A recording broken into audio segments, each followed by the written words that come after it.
Hola, ¿qué tal? Qué gusto saludarles. Estamos al banquillo a través de Telesistema Informativo TSI. En la deteriorada política hondureña, la corrupción ha sido un flagelo que ha venido acompañando casi de manera permanente, persistente, el ámbito de la política en Honduras. La corrupción pública y la corrupción política van de la mano al grado de que diferentes sectores asocian cada vez con mayor fuerza y con mayor frecuencia la política con la corrupción, y se establece que hacer política es sinónimo de involucrarse obligatoriamente en temas de corrupción. A ese nivel ha llegado el deterioro de la política en Honduras.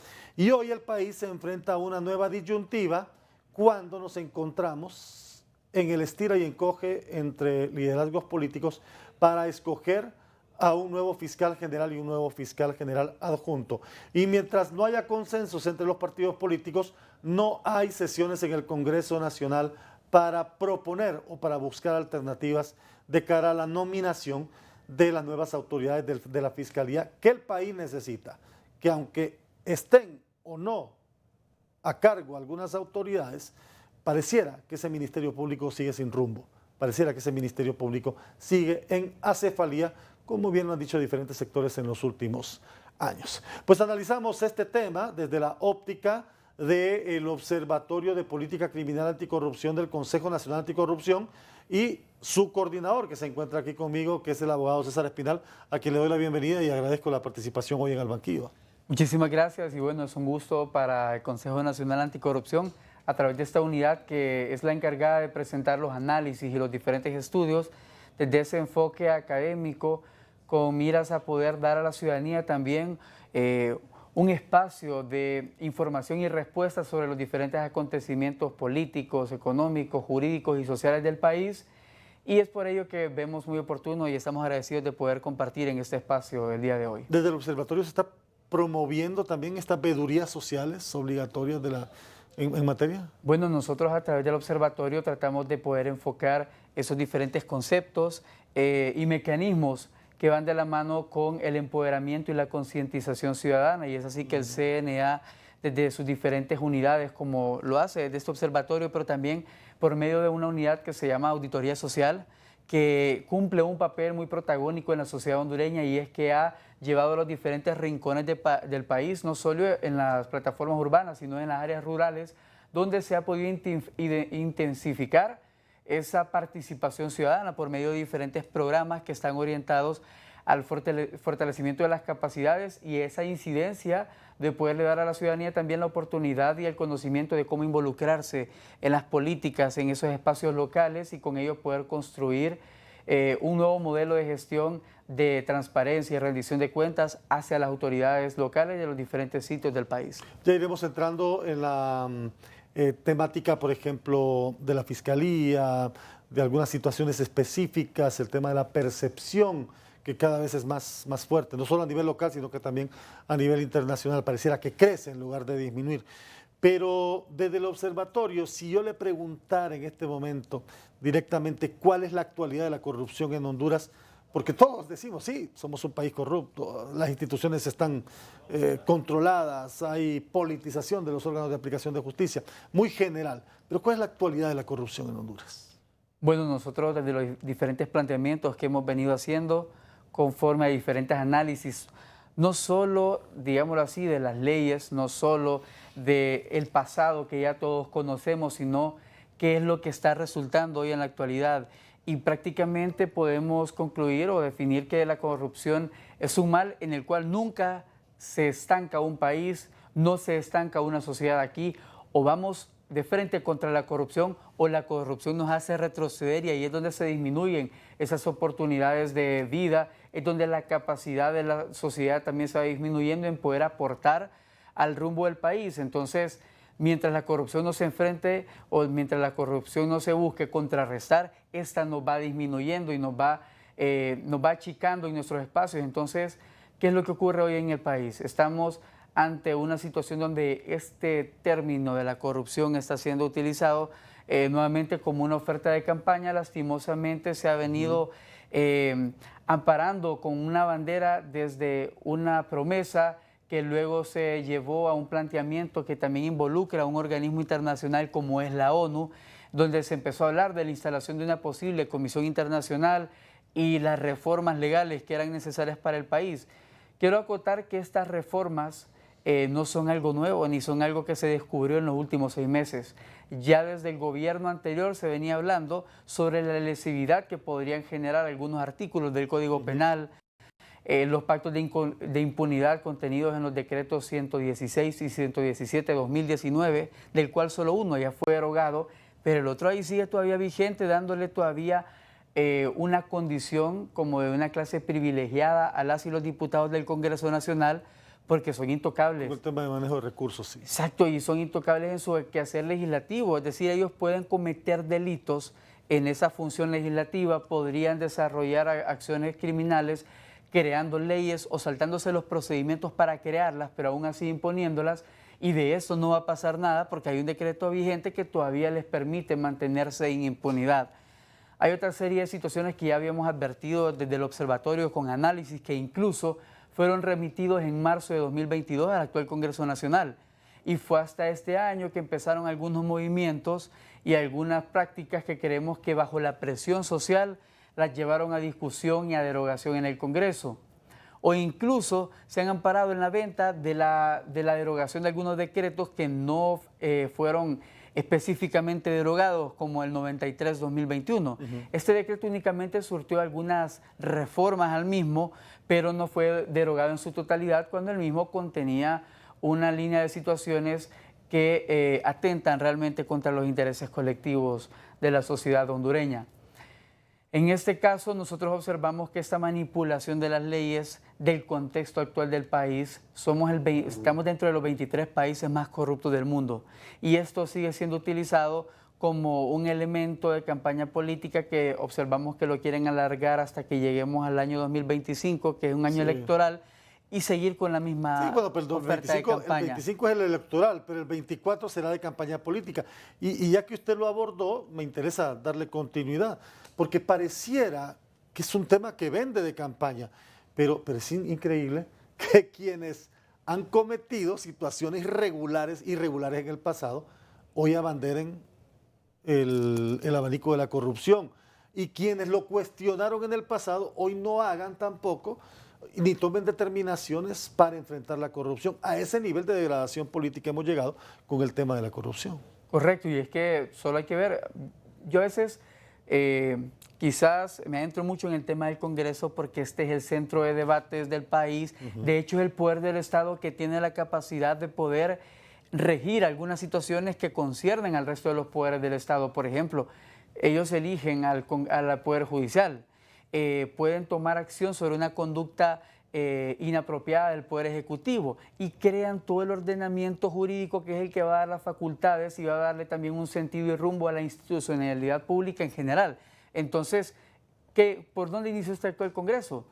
Creando una ley que dio un concepto, aparándose también en el uso del concepto de la amnistía para poder perdonar a personas que en su momento sí lesionaron bienes jurídicos protegidos, pero que hoy se ampararon en esta amnistía.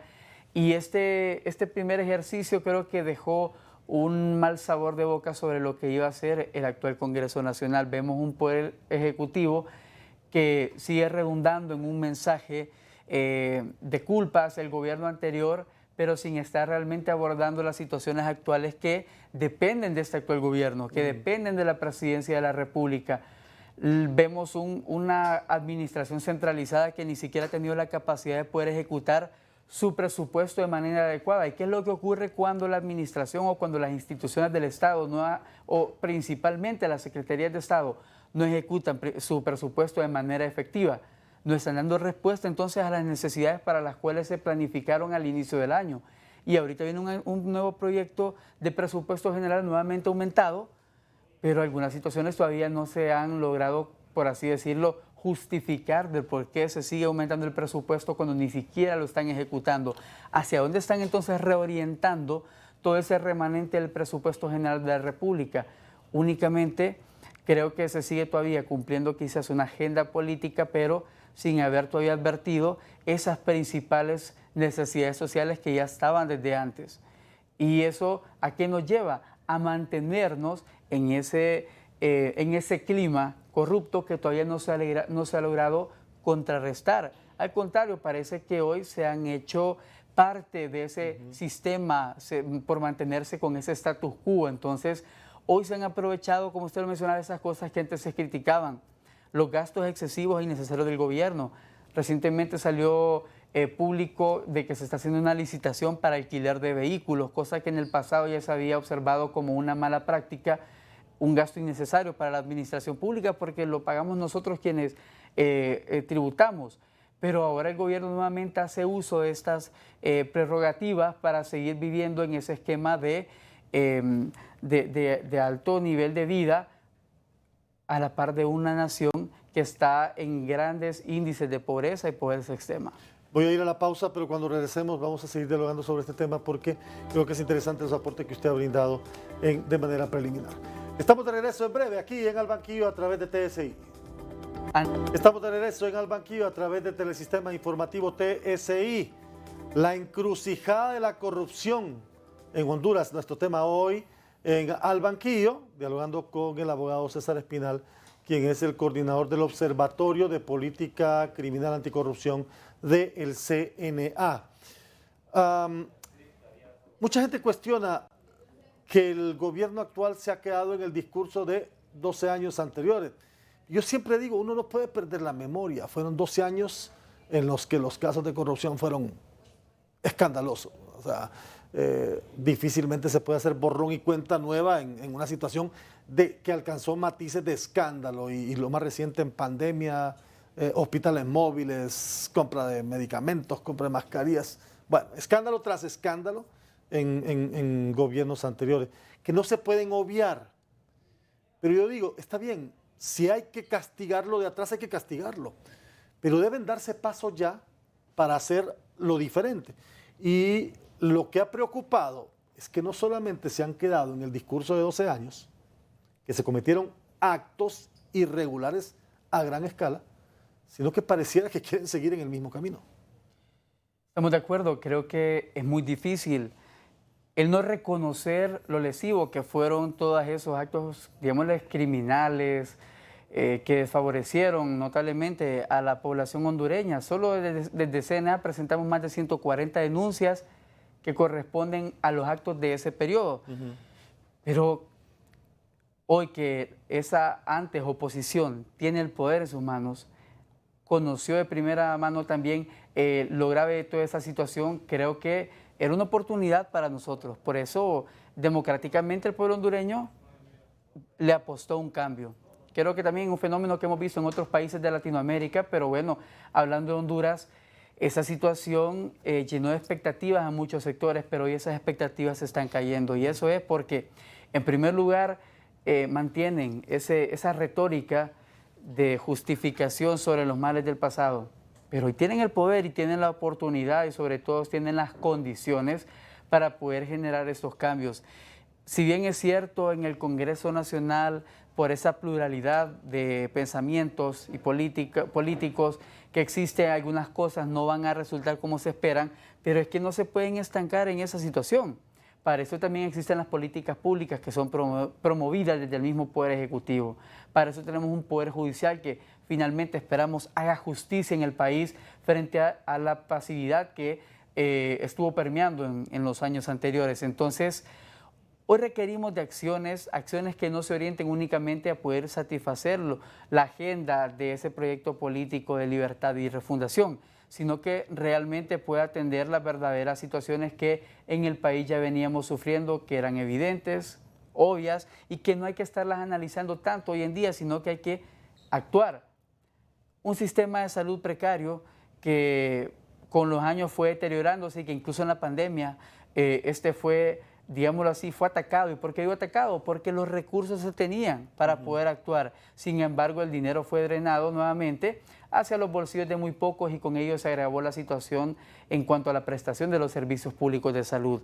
Un sistema de seguridad también que en sus años fue engrosado financieramente para poder darle respuesta a la ciudadanía, pero que ocurrió lo mismo, el dinero fue robado Que era el que más recursos recibía. El que más recursos. Si nosotros analizamos, y eso no ha cambiado, si analizamos la proporcionalidad del destino de los recursos que le dan a seguridad y defensa con respecto a educación y salud, todos los años vamos a ver una evidente diferencia porque siempre se destinan más recursos a seguridad y defensa que a educación y salud.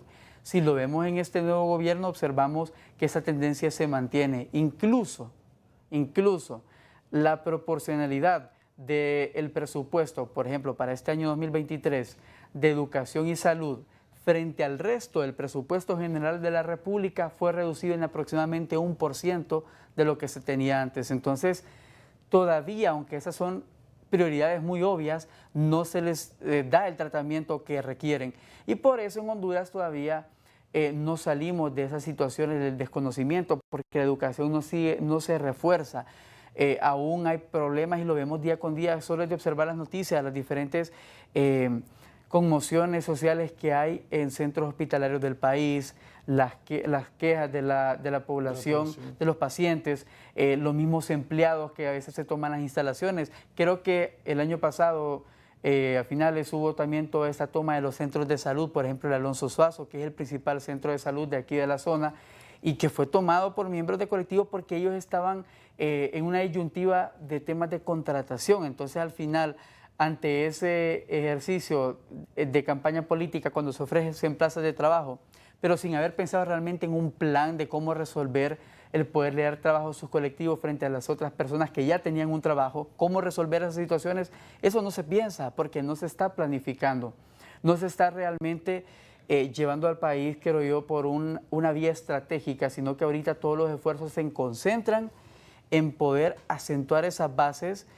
que están evidentemente sustentadas en esa ideología política. Entonces, y que creo que cualquier movimiento político tiene el derecho de poder tratar de impulsar lo que ellos consideran correcto, pero la situación es que ya están en el ejercicio de la administración del país.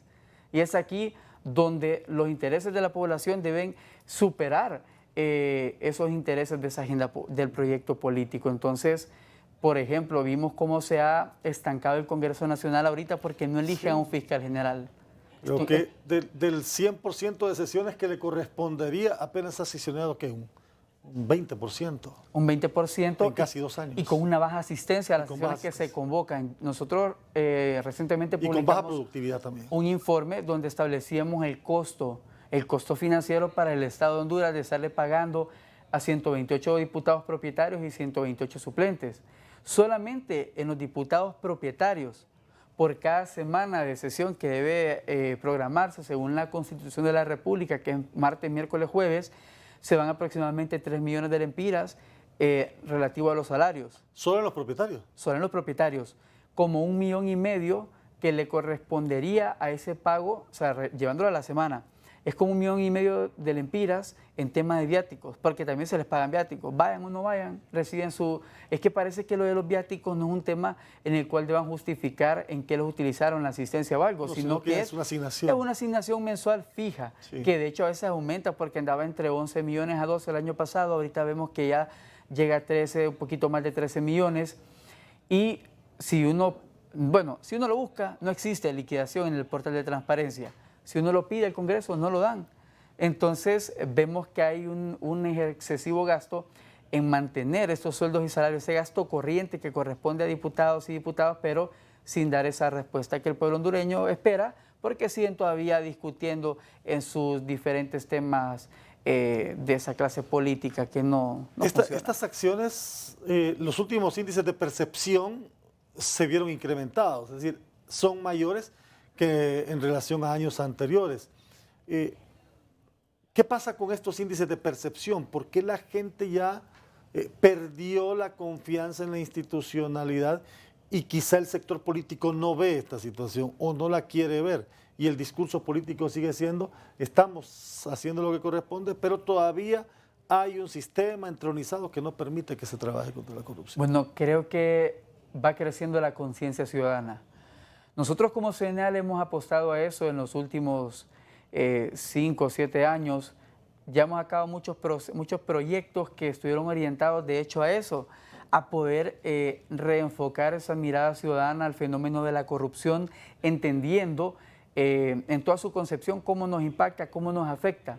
Y creo que eso también ha podido contribuir un poco a que la ciudadanía abra los ojos. De hecho, miremos el ejercicio electoral anterior, fue altamente democrático, al final pues se aceptaron los resultados en buena manera, y eso fue porque hubo una ciudadanía que acudió, que tuvo el deseo de poder votar, de buscar un cambio. Pero ¿qué pasó? Esa ciudadanía fue defraudada también, porque así como tuvo esa capacidad de poder necesitar y requerir un cambio y lograrlo a través de las urnas, hoy esa misma ciudadanía está viendo que no hubo una respuesta, no hubo una contraparte a ese ejercicio electoral. Entonces, estamos viendo que los hospitales siguen en crisis, como lo mencionaba, la inseguridad en el país se mantiene, creo que la ola de secuestros ha vuelto a su auge, que era un tema que creo que había disminuido, porque igual la delincuencia muta, había visto otro tipo de opciones, pero la delincuencia organizada a través, por ejemplo, del cobro de la extorsión es un tema que no se ha logrado controlar. La migración irregular en el país, la gente sigue yéndose del país porque las oportunidades siguen sin aparecer. Entonces creo que es un fenómeno que estamos observando que se mantiene en auge. Entonces esa percepción ciudadana sobre la mala administración pública porque no está dando las respuestas esperadas va a seguir en crecimiento, y eso lógicamente va a pasar factura en los momentos que lleguemos al año electoral. Vemos ahorita que se está conformando un bloque de oposición, pero en el mismo también hay voces que no están calificadas para venir y opinar realmente de qué es lo que necesita Honduras, porque también tuvieron la oportunidad y no supieron aprovecharla. O más bien agudizaron la situación del país. Agudizaron la situación y hoy quieren presentarse como las personas que tienen la solución para el país, cuando realmente creo que no están ni por cerca calificadas para vender esa opción. Es ahí donde yo creo que necesitamos nuevos interlocutores. Y tenía una discusión ahí por las redes sociales, no una discusión, sino que un debate interesante, que necesitamos nuevos interlocutores. El problema es que aquí descalificamos a todo el que quiere participar. Lo descalificamos y entonces creemos que en política solo deben incorporarse los que ya están, o los que siguen, o los que tienen la bendición de los caudillos. Pero cuando aparece alguien con otras intenciones, dice, no, es cohete quemado, nadie lo conoce, no lo conoce ni en su casa. No le damos espacio a nueva gente y al final la gente dice, bueno, si más bien me voy a ir a manchar, me voy a ir a marcar, a complicar la vida queriendo ayudarle al país, pero no lo voy a hacer, pues entonces mejor no participo. Y eso es bastante lamentable porque curiosamente en el país, cuando se busca y quienes intentan dar una luz a través de una opinión, de un análisis, ya este se fundamente o no técnicamente, o se habla de una perspectiva con un enfoque jurídico, social, económico, etcétera, al final, lastimosamente, nuestra cultura está pero tan capturada por la clase política que, como usted lo menciona, cualquiera que quiera opinar ya lo tachan. Sí. Y le dicen, este está con este sector si no político, conmigo, estás contra mí. Está con el otro, cuando a veces las opiniones no tienen realmente ningún color o sesgo político, sino que únicamente buscan aportar a las disyuntivas que hay en el país, a todos estos disensos que se dan, por ejemplo, en el marco de estas elecciones del segundo grado del Congreso, que ambas han tenido un tema de contradicción entre las diferentes posturas y lo llevan al plano constitucional. Incluso aquellos que no son abogados y que quizás ni entienden de leyes han dado sus opiniones, y está bien porque están en el marco de la libertad de expresión, pero muchas veces estos desinforman y confunden, porque ellos sí parten de una aspiración y un interés político partidista. Entonces ahí se disuelve cualquier objetivo de poderle dar a la ciudadanía una respuesta, pero cuando los que sí han estudiado, se han calificado y han querido aportar, los tachan, los manchan, y entonces, como tú lo dices, es bien difícil, porque entonces estas nuevas voces, estos nuevos interlocutores que podrían estar en la palestra pública dando algún tipo de luz a los diferentes problemas del país, ya lo buscan apartar de la escena. Lo apartan, lo señalan porque no cumple las expectativas políticas de ciertos grupos. Voy a ir a una nueva pausa, pero ya vamos a regresar. Estamos dialogando con el abogado César Espinal del Observatorio de Política Criminal Anticorrupción del CNA. Ya estamos de regreso al banquillo a través del telesistema informativo TSI. La encrucijada de la corrupción, la percepción de la corrupción. Y ahora la disyuntiva de no tener un fiscal general.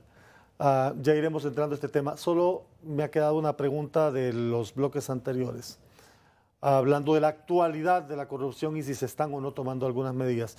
El hecho de que Honduras haya sido incorporado como candidato a recibir los fondos de la cuenta del milenio, ¿da algún mensaje positivo?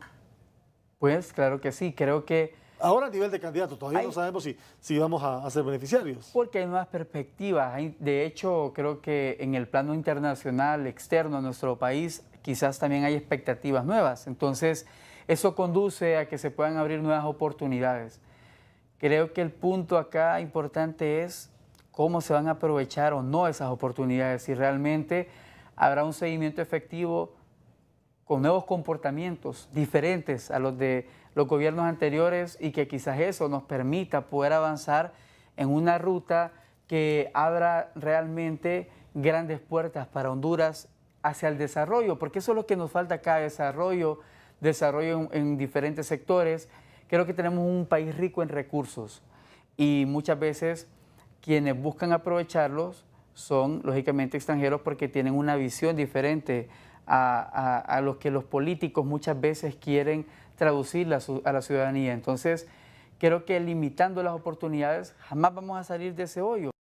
Aquí es de abrir las puertas a que la misma ciudadanía pueda construir, pueda aprender y pueda autosostenerse con esos recursos en los diferentes sectores del país y con ello poder dar una nueva cara ante la comunidad internacional, pero de nada van a servir esos esfuerzos si primero no se han reducido los índices de corrupción, y eso no se va a reducir si no se cambian las prácticas, si no se cambian esos comportamientos que de la clase política nos dejan pues todavía una deuda muy grande para que nosotros podamos tener confianza, no solo en los funcionarios, sino al final en el sistema total, porque la institucionalidad se mantiene capturada. Y ese es el problema, que mientras esto siga en manos y cumpliendo únicamente intereses de grupos pequeños, nada va a funcionar en el país.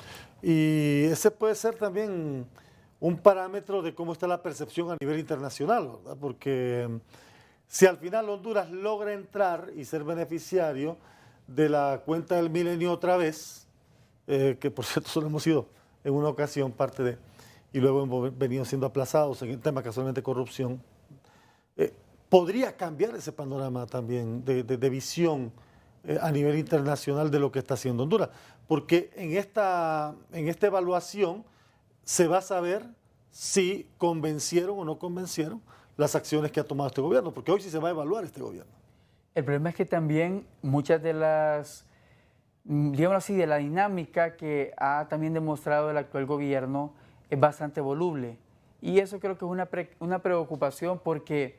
¿Voluble en qué sentido? Que muchas veces pareciera que orientan sus relaciones o su visión hacia ciertos caminos, pero luego cambian de dirección de manera abrupta y parecen mostrar algún desinterés. Por ejemplo, en algún momento se habló cuando se planificó lo de la construcción de los 5 hospitales, una promesa de campaña, y creo que cuando se les preguntaba dónde en el presupuesto se había planificado, entonces no, viene un préstamo que se está dialogando con España, sí. Pero ahorita eso ya se cayó, de un día para otro apareciera, entonces...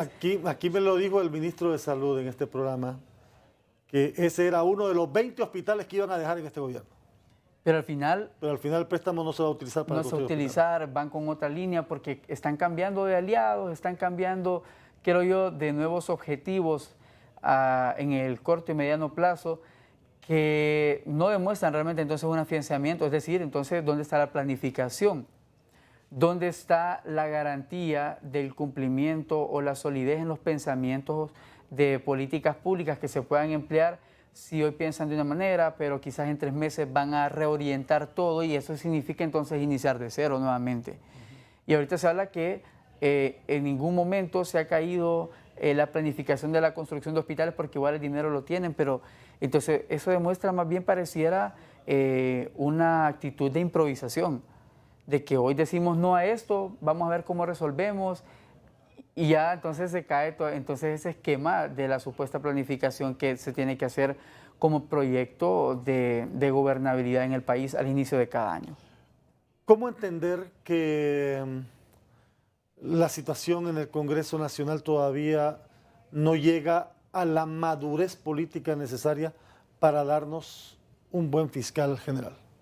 Bueno, yo partiría analizando un poco lo que nos dejó el ejercicio de la elección de la Corte Suprema de Justicia, donde ocurría prácticamente lo mismo, esa fuerte cultura del disenso que prevalece en el actual Congreso, pero que cuando llegaron a un acuerdo entendemos que esto no era realmente por decirle a la población. Con la Corte era más fácil llegar a un acuerdo.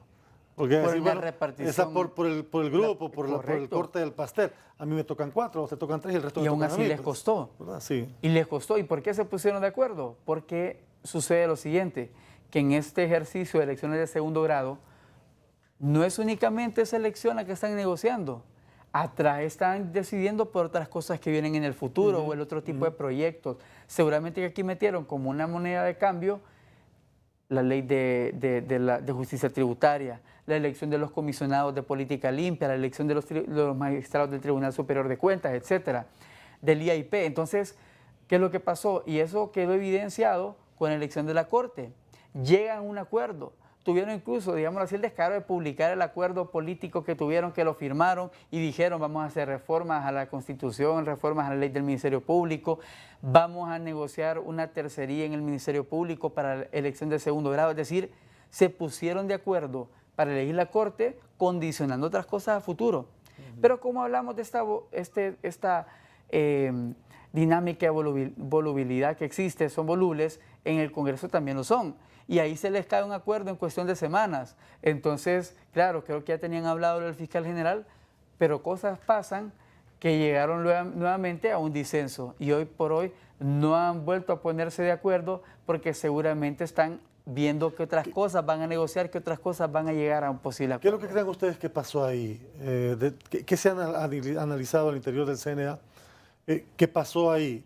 ¿Que no llegaron quienes esperaban los partidos políticos que llegaran? En primer lugar, creo que fue eso. Esas piezas que ya se venían adelantando desde hace mucho. Un día, bueno, se habló de muchos actores ahí, pero ya se sabía quiénes realmente entraron al proceso, o se postularon al proceso, pero y tenían finalmente la bendición, tenían el visto bueno. Ya tenían toda la aprobación del partido para poder ser el ungido ahí, pues en la fiscalía también se habló de una ungida, pero ella creo que incluso se retiró del proceso al inicio. Entonces, y el otro pues fue por la misma junta proponente, fue descalificado. Eso dejó, creo que, reducidas las posibilidades y ya otros actores que creo que eran quizás ya el segundo, tercero, cuarto apadrinado, posiblemente, pero todavía creo que no se llega entonces a conformar esa fórmula que realmente requieren para tener el control del Ministerio Público. Este Ministerio Público que recién terminó su gestión, fue un Ministerio Público bien cuestionado. La segunda gestión más cuestionada que la primera. Para empezar, porque se escogió al margen del proceso.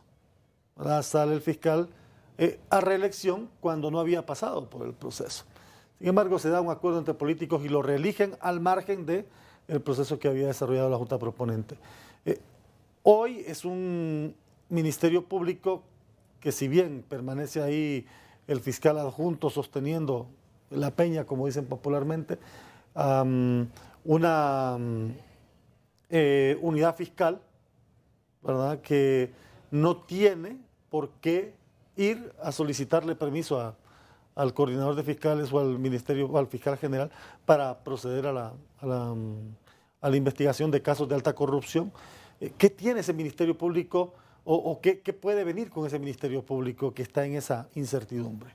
Bueno, realmente que ya han venido ocurriendo, creo yo, que malas prácticas dentro del Ministerio Público por lo mismo, porque era una institución capturada por los grupos políticos y de poder del país, y que en su momento, cuando los diputados promueven la salida de la Maxi, se hizo el Bufesic, que era en Uferco, que era la unidad pues, que venía realmente, creo que dando la cara por el Ministerio Público en tema de combate a la corrupción y ese anhelo de reducir la brecha de impunidad en el país, pero fue limitada porque fue creada bajo un acuerdo interno. O sea, es decir, ni siquiera es una fiscalía, viene siendo una unidad. Entonces, con eso buscaron controlarla un poco más. Luego viene, y el año pasado, pues nos vinieron ahí un paliativo de que mediante un decreto se le daban los superpoderes a la UFERCO. Mientras no tuviéramos nuevo fiscal. Pero lastimosamente ese es el punto, que creo que con ese decreto lo único que se logró fue convalidar esa mala práctica de facto donde le limitaban la autonomía a la unidad,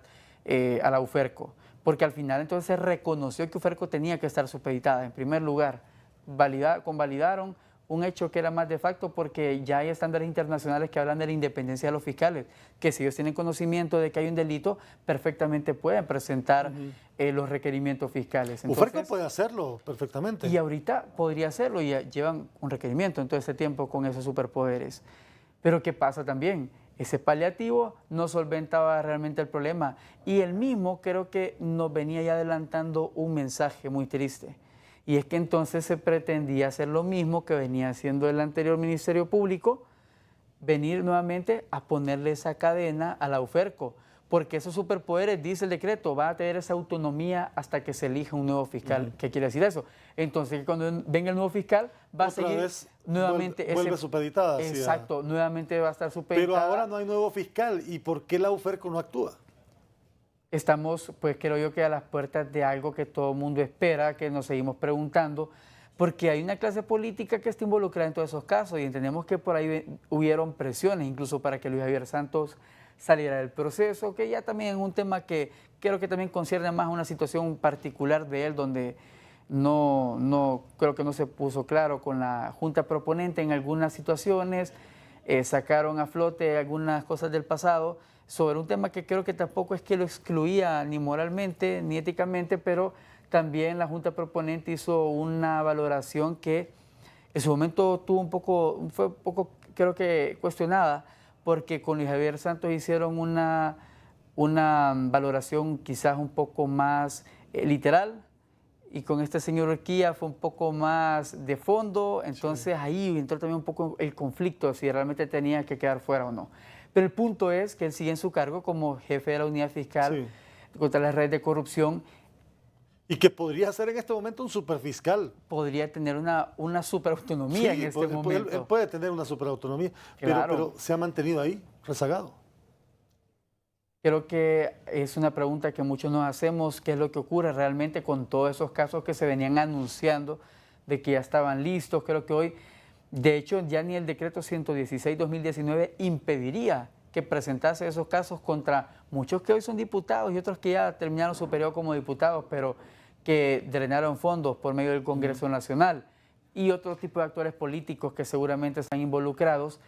Y creo que esto vendría entonces a poner en perspectiva un mensaje de que tampoco el Ministerio Público está paralizado, porque creo que en el último año esta institución ha tenido una parálisis casi igual que la del Congreso. Sí.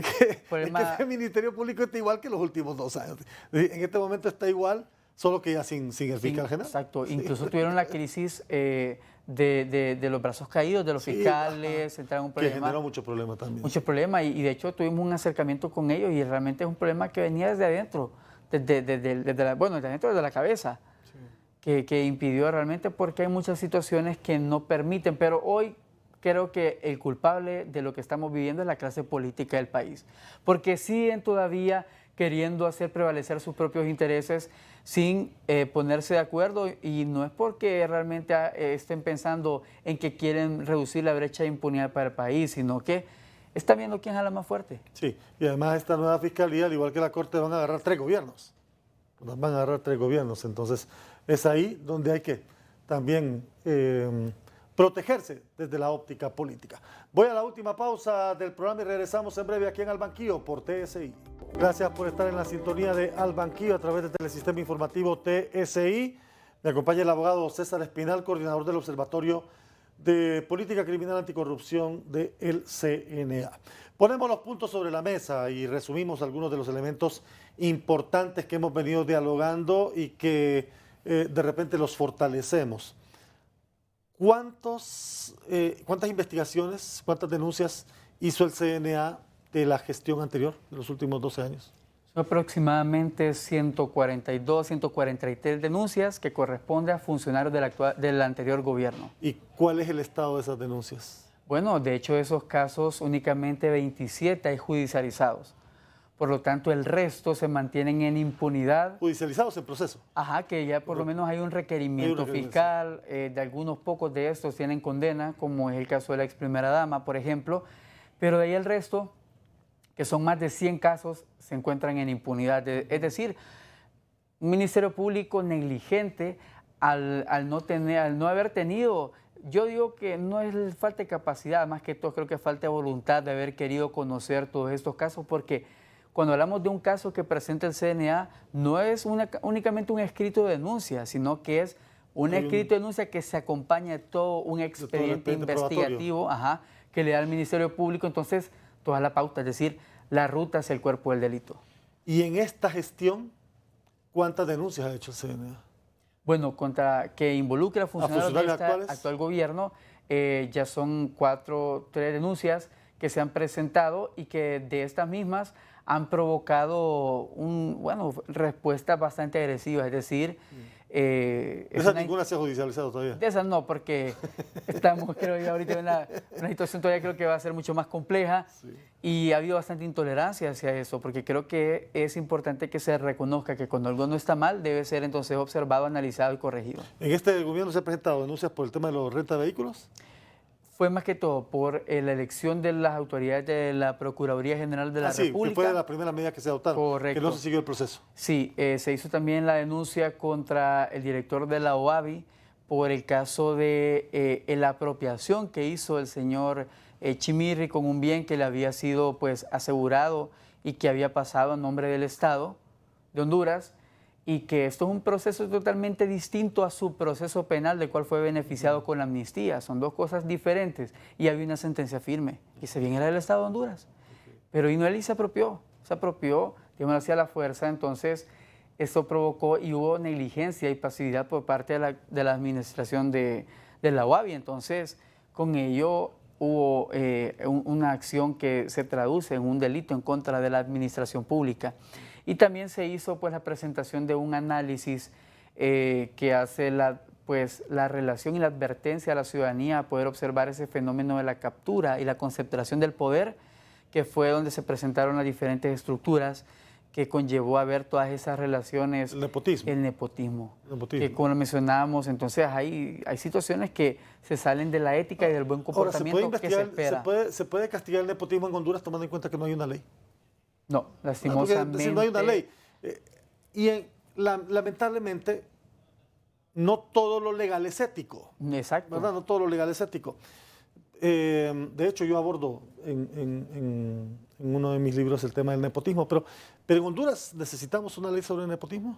Necesitamos una ley que pueda regular penalmente este comportamiento desde la perspectiva ética, como minúsculamente lo hace la ley del servidor público, pero realmente creo que ocupamos un marco normativo más fortalecido en este sentido. Y es que nosotros también buscamos con ello, no solo pusimos en perspectiva cómo puede generar una lesión ese comportamiento del nepotismo, sino que eso es parte de todo un esquema que lleva a la concentración del poder, un fenómeno todavía aún más grande, más preocupante, porque es lo que convierte muchas veces a los gobiernos en dictaduras. Entonces advertimos a la ciudadanía, pusimos en perspectiva analizar ese tema, porque fue lo que ocurrió con el gobierno anterior. Un gobierno que también tuvo sus esquemas de concentración de poder a lo interno y que llevó a una oligarquía al Partido Nacional. Hoy vemos más que todo un comportamiento como un totalitarismo. Pequeño grupo, poder político que tiene la concentración de todo. El CNA fue muy acogido, muy impulsado, muy apoyado en los últimos remitiéndonos a 2 años antes de la campaña política por los señalamientos a la gestión anterior. Hoy ya no es el conejito bonito de los grupos que antes los avalaban, los apoyaban. Tristemente, creo que cuando algunos se ven señalados e involucrados en esas mismas prácticas que tanto cuestionaban, no les gusta estar bajo la lupa, no les gusta estar en ese seguimiento a esas acciones, no les gusta ser reprochados. Pero es que el escrutinio hacia los funcionarios públicos es un ejercicio que debe primar por parte de la ciudadanía, nosotros como sociedad civil, y en cada ejercicio democrático eso es participación ciudadana, eso es promover transparencia y rendición de cuentas, pero hoy no les gusta que uno lo haga contra el actual gobierno. Y antes, como usted lo menciona, ellos incluso apoyaban este tipo de situaciones. Muchos de los que hoy critican al CNA, y no solo critican, lo atacan, ahí estuvieron en CNA firmando las iniciativas ciudadanas que presentamos al Congreso Nacional contra el Código Penal de la Impunidad, contra las sedes, y también estuvieron apoyando diferentes iniciativas que nosotros realizamos, incluso nos acompañaron al Congreso a dejarlas. Pero hoy nos critican por ese mismo tipo de acciones, únicamente porque ahora se les señala a ellos porque están repitiendo los comportamientos que no son favorables para la ciudadanía hondureña. Sí, ahí es donde está el secreto. Es decir, no seguir los patrones de las acciones irregulares anteriores. ¿Cómo logramos fortalecer en el país una cultura por la transparencia, por la rendición de cuentas? Nosotros creemos que lo primero es poniendo en cada ciudadano, cada ciudadana, esa visión, ese deseo y darle realmente esa oportunidad de poder tener participación ciudadana. Viene del pueblo realmente el darle poder a ciertas personas que luego se postulan como los candidatos o como los gobernantes del país, entonces es el mismo pueblo quien debe evaluarles. Y para que esto ocurra, tanto tiene que darse la transparencia activa como pasiva, que es que el gobierno rinda cuentas y que el ciudadano también tenga la oportunidad de poder ejercer el acceso a la información. Solo así vamos a poder garantizar en ese trabajo mutuo, en esa dinámica, podemos realmente cumplir esos estándares de los datos abiertos en el país. Pero es que la ciudadanía tiene que tener acceso realmente, no solo a que la información esté en un portal, sino que esta información tenga calidad y que se le permita conocerla, pero sobre todo entenderla. Un minuto. ¿Está a tiempo este gobierno de tomar acciones contundentes, visibles, reales para la lucha anticorrupción? Claro que sí. Creo que siempre hay momento para poder rectificar y reconducir el país. Apenas es un año y unos meses que llevan y que todavía, si salen de ese esquema de perseguir únicamente el proyecto del partido político y se centran en la ciudadanía, podrán darle a Honduras esa esperanza que tanto veníamos anhelando. ¿Tendremos la Sisi? ¿Creen ustedes? Es difícil, es difícil. Creo que no tenemos fiscalía, se mandó un borrador del acuerdo de entendimiento, pero creo que todavía hay condiciones que se deben cumplir, creo que hay situaciones que todavía se deben de analizar para que la ONU realmente responda con un sí. Le agradezco mucho que haya aceptado la invitación, César. Muchísimas gracias a usted y por el espacio acá para el CNA. Hemos dialogado sin duda alguna de elementos importantes con el coordinador del Observatorio de Política Criminal Anticorrupción del CNA. Bueno, tenemos un duro reto. Antes de que venga la Sisi, lo primero es elegir un fiscal. Pero por fin, que sea un verdadero fiscal 5 estrellas y no más de lo que hemos tenido en gestiones anteriores. Gracias por su sintonía a esta edición de Al Banquillo.